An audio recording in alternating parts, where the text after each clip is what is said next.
Hello and welcome to day 25 of Bedtime Welsh. I haven't got both of them today, so this should be interesting. Great to hear that Jack's enjoying getting new words, and we got some nice big sentences to test you today. Remember, don't worry if you're making mistakes.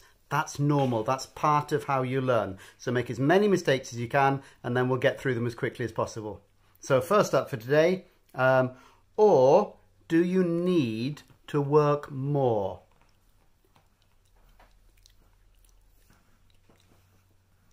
Neu wyt ti angen gweithio mwy? Neu wyt ti angen gweithio mwy? We're going to do this bit in stereo. So next up, do you want to play? Wyt ti isio chwarae?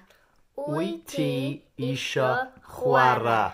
Okay, then do you want to play with me?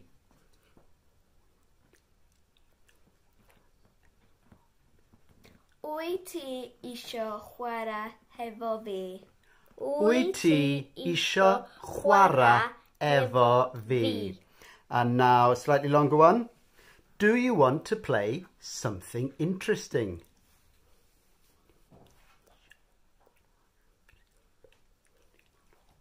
Wyt ti isio chwarae rhywbeth diddorol? Wyt ti isio chwarae rhywbeth diddorol? Almost lost beino there. And then finally, a nice big one to wrap it up. Or do you want to play something interesting with me?